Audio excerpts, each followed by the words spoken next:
Hello नमस्कार, मैं हूं आशीष और मैं आपका वेलकम करता हूं भारत फर्स्ट में। अब भाई अमेरिका की मीडिया ये कह रही है बहुत पब्लिकली कि ट्रंप बहुत बुरी तरीके से फंसे हैं और कभी भी वो ये वॉर छोड़ के जा सकते हैं। जी हाँ, आपने सही सुना, Donald Trump can exit the Iran war. Political backlash, Epstein के ऊपर डिस्कशन और जिस तरीके से क्रिटिसिज्म हो रहा है इन टर्म्स ऑफ भाई पैसे खर्च हो रहे हैं अमेरिका के, इसराइल के लिए लड़ाई कर रहे हैं। बट सबसे बड़ी जो कंट्रोवर्सी है, Trump officials nudging him towards Iran war exit plan as oil prices rise. तो ऑयल प्राइसेस ने पाकिस्तान की हालत खराब कर दी भाई, सारी चीजों में त्राहिमाम त्राहिमाम हो गया। और इसके बीच में अमेरिका भी परेशान है, उसके सारे एलाइज भी परेशान है, यूरोप परेशान है, मिडल ईस्ट परेशान है। और अब सब मिलके एक प्रेशर बना रहे हैं ट्रंप पे कि भाई एग्जिट द वॉर, इजराइल के चक्कर में, इजराइल वंदना के चक्कर में इतना बुरा खुद को और पूरी दुनिया को मत फंसाओ। बट सबसे बड़ा कांड किया है डोनाल्ड ट्रंप ने, वो है भाई ईरान में। ईरान में जिस दिन स्ट्राइक्स हुए, पहले दिन ही 160 से 170 7 से 12 साल की उम्र की बच्चियां अपने क्लासरूम में पढ़ रही थी भाई, इनके ऊपर एक टॉमाहॉक मिसाइल आता है और उसके बाद ये सारी इन सब की मृत्यु हो जाती है। उसके बाद पूरी दुनिया के सामने कुछ इमेजेस आती हैं, कुछ वीडियोस आते हैं भाई, वो बहुत अजीब था, है ना। Iran school strike raises questions over US responsibility. तो ये जो आपको ग्रेव दिख रहे हैं ना, ये पूरी दुनिया में वायरल हो जाते हैं कि भाई ये किसने स्ट्राइक किया। और उसके बाद अब ये खुल के सामने आ रहा है कि भाई इसके पीछे भी अमेरिका और इसराइल था। और डोनाल्ड ट्रंप इसको डिफेंड करते करते सारे रिपोर्टर्स के सामने झूठ बोलते हुए पकड़े जाते हैं और खुद मागा अब ट्रंप को कह रहा है कि भाई किस ड्रामे में फंस गए हो, कहां फंस गए हो। ये देखिए, ये वो स्ट्राइक्स थी। और उसके बाद मार्को रूबियो के स्टेटमेंट सुनिएगा एक बार जरा, इस पर्टिकुलर स्ट्राइक पे, ये स्कूल के ऊपर हुआ। States would not deliberately target a school. Our objectives are missiles, both the ability to manufacture them and the ability to launch them, and the one-way attract drones. That would be our focus, and that's what we would be focused on. We would have no interest and, frankly, no incentive to target civilian infrastructure. The Iranians are, on the other hand, targeting civilian infrastructure. America में मैंने देखा ऐसे बहुत सारे लोग अब बहुत pro Trump जो हैं, एक्सट्रीमली राइट, वो ये जस्टिफाई कर रहे हैं कि भाई देखिए ये जो मिसाइल वगैरह आ रहे हैं ना, ये सारे ईरान के स्कूल और हॉस्पिटल से आ रहे हैं, इसलिए हमें उसकी बॉम्बिंग करनी पड़ रही है। मतलब people are trying to justify कि भाई 170 बच्चों को, दैट टू यंग किड्स, है ना, उनको एलिमिनेट करना, ये पता नहीं कौन सी विक्ट्री थी।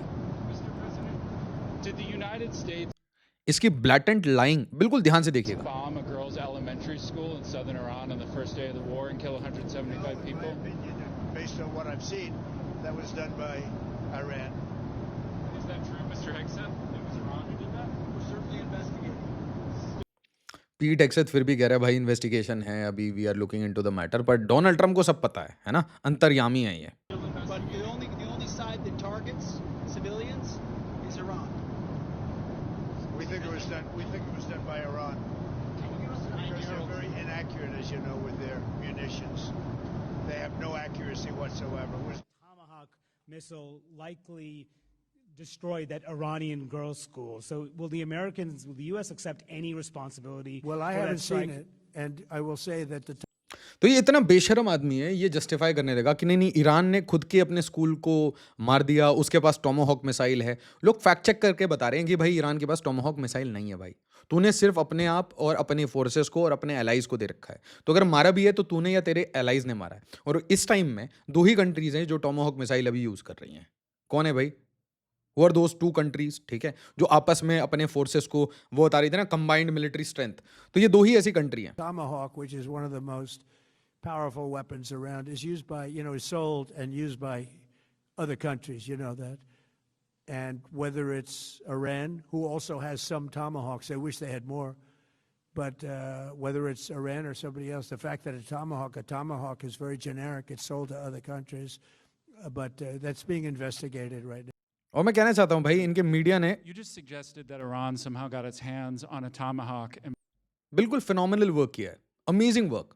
भाई डायरेक्टली उसके मुंह पे क्वेश्चन पूछ रहे हैं कि भाई बता कैसा हुआ या नहीं, तू झूठ क्यों बोल रहा है। bombed its own elementary school on the first day of the war.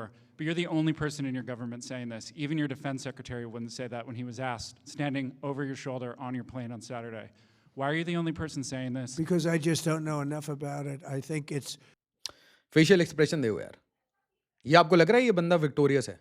Just look at his face, इसकी शक्ल देखना आप ट्रम्प की। Saying this. because I just don't know enough about is not able to justify, इसकी शक्ल पे दिख रहा है भाई ये झूठ बोल रहा है। ऑलरेडी एप्स्टीन में इतना बुरी तरीके से फंसा हुआ है। I think it's something that I was told is under investigation, but tomahawks are used by others, as you know.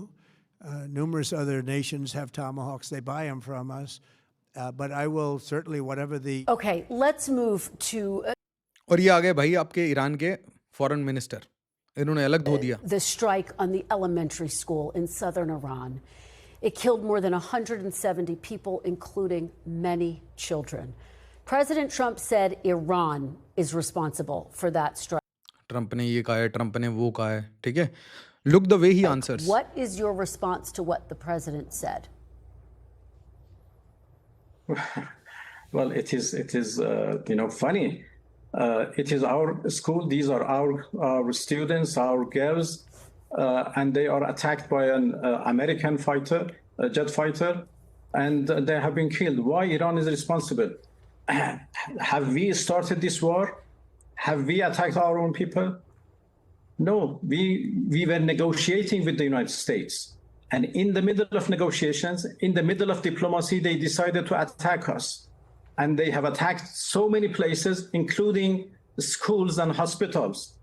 And there are all evidences that this school is attacked by an American, jet fighter.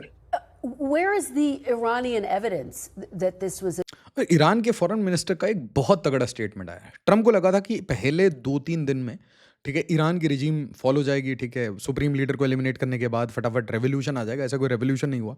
In fact ये बच्चों के ऊपर जो bomb पड़े हैं, Tomahawk की जो missile, सब ने ये मान लिया है, ठीक है भाई। और वो कह रहा है भाई जेनेरिक टर्म है टॉमहॉक, किसी भी तरीके से जस्टिफाई करने की कोशिश कर रहा था कि भाई हमने नहीं मारा है ना, ईरान ने खुद के बच्चों को खुद ही मार लिया। तो ये सारी उसने सारा ड्रामा किया। बट रियल इशू ये है कि भाई देखिए जो मिडल ईस्ट है वो इनसे फ्रस्ट्रेट हो चुका है। चाइना, रशिया ये ओपनली बैक कर रहे हैं ईरान को, लॉजिस्टिक वाइज, इंटेलिजेंस वाइज, और अमेरिका की जो एसेट्स हैं वो इतनी बुरी तरीके से नेस्तनाबूद किया है ईरान ने। और आज इजराइल के ऊपर आप देखिए, ईरान के ऊपर बहुत डिस्ट्रक्शन हुई है, ईरान की भयानक बॉम्बिंग हुई है, ठीक है, हालत खराब हो चुकी है ईरान की भी। बट आप साथ में देखिए इजराइल की क्या हालत है। तो अगर यहाँ पे अमेरिका एग्जिट करता है तो अमेरिका को बस ये चाहिए कि भाई प्लीज ईरान, इजराइल को मत मारना, क्योंकि अगर इजराइल अकेला बचा तो इतना मारेगा ईरान, इतना मारेगा। और पूरे मिडल ईस्ट की सारी कंट्रीज इरिटेटेड हैं, फ्रस्ट्रेटेड हैं। आप देखिए जिस तरीके से पूरी शिया कम्युनिटी में एंगर है, पूरे मिडल ईस्ट में एंगर है कि भाई आप सीधा आके, मतलब who give you the right यार कि आप जाके किसी भी रिलीजियस हेड को जाके एलिमिनेट कर रहे हो, है ना, उसके बाद उल्टे सीधे नाम से बुला रहे हो किसी भी वर्ल्ड लीडर को, ठीक है भाई। पूरी दुनिया को जेलेंस्की नहीं चाहिए, ठीक है, वालेंसिया पूरी दुनिया को नहीं चाहिए, राइट। टकर कार्लसन बहुत बड़े supporter of Donald Trump. It's impossible for me to imagine that an American would press go on a tomahawk headed for a girls' school. I just can't believe that, and I don't believe it. But I do believe that we have autonomous weapons at work, and that some of these targeting decisions are being made by machines, not people. There's a park called. I've never seen him as critical. है ना, इतना critical, इतना direct. Police park in Tehran that apparently was blown up. और भाई जो इसके typical जो opponents हैं, कैलिफोर्निया का गवर्नर We वगैरह, have to reconcile why our bombs were used, or Israeli bombs were used, to kill children, young girls at a school, and what the imminent threat was. It hasn't been and ये है भाई American invincibility. तो भाई Israel को बचा लिया, US के basis को बचा लिया, और उसके साथ क्या कर दिया। रॉयटर्स ही रिपोर्ट कर रहे हैं ना, the primary school targeted in attack bomb twice 40 minutes apart in Iran, एक बार नहीं एलिमिनेट किया गया। तो ये जो पूरी कहानी है, video appears to show US Tomahawk missile hitting the area of the deadly school strike in Iran. This has given a very clear, मतलब आप वो कहते हैं ना moral ground, they have lost the moral ground. अब वो भले ही वॉर कंटिन्यू रखे हैं ना for the money and what not, ताकि एप्स्टीन से ध्यान भटका रहे। But the real issue is कि आज अमेरिका के साथ जो भी लीडर खड़ा है, जो भी लीडर इजराइल के साथ खड़ा है, वो अपना खुद का मूर्ख बना रहा है। जो भी कंट्री इनके साथ खड़ी है वो अपना खुद का मूर्ख बना रहे हैं। जो लोग इनको सपोर्ट कर रहे हैं वो अपना मूर्ख बना रहे हैं। और भारत तो किसी के साथ नहीं खड़ा भाई, भारत किसी के साथ नहीं खड़ा। भारत वहाँ पे ईरानियन शिप्स को भी कि हाँ भाई ठीक है, आपको रहना है यहाँ पे बर्थ में, तो आप प्लीज़ यहाँ पे रह लीजिए, है ना। साइड में हमारी इजरायली जो वेपन्स इंडस्ट्री है, जो डिफेंस इंडस्ट्री कॉम्प्लेक्स है, उसके साथ इंटीग्रेशन भी है। आप चाबार में इन्वेस्ट भी कर रहे हैं। तो ऐसी स्वीट स्पॉट में बहुत रेयरली कोई कंट्री रहती है। आप देखो ना, मिडिल ईस्ट में 2 फाड़े हो गए हैं मिडिल ईस्ट में। आपको क्या लगता है कि सऊदी अरेबिया कुछ रिएक्शन क्यों नहीं दिखा रहा? यूएई, कतर, बहरेन कोई रिएक्शन क्यों नहीं दिखा रहा? कि उनको पता है कि सुप्रीम लीडर को मारना, अपने मन से ये चूज करना कौन सा लीडर। अब आप सोचो ना, आज वहां का सुप्रीम लीडर, कल के डेट में सऊदी अरेबिया, तो how can they support it? ठीक है, पाकिस्तान टाइप की कंट्री वो अफेक्टेड है, जिसे पता है कि भाई सऊदी अरेबिया के गोद में ही बैठना है जाके। ठीक है, उनसे पैसे चाहिए, पहले पैसे चाहिए और फिर हम आपके लिए वॉर लड़ेंगे। So that is the Trump signals early end to war, behind the scenes adviser push for exit as mid terms loom. और पॉलिटिकली ट्रम्प इससे वीक कभी नहीं रहा। He is not able to justify his acts. जिस बंदे ने पूरे time अपने पूरी लाइफ में, है ना, पॉलिटिकल हिस्ट्री में हर बार ये बोला every war was bad, every war was bad, मैं अमेरिका को वॉर नहीं लड़वाऊंगा, वो बंदा आके वॉर लड़वा रहा है। और आप में से बहुत सारे लोगों को लग रहा होगा भाई मैं ट्रम्प के पीछे क्यों पड़ा हुआ हूँ? क्योंकि भाई ट्रम्प भारत के पीछे पड़ा था, है ना, ऑपरेशन सिंदूर के टाइम में, है ना। इतनी छोटी मेमोरी हम नहीं रख सकते। वीडियो को लाइक शेयर और सब्सक्राइब जरूर करिए। एज ऑलवेज, जय हिंद, जय भारत।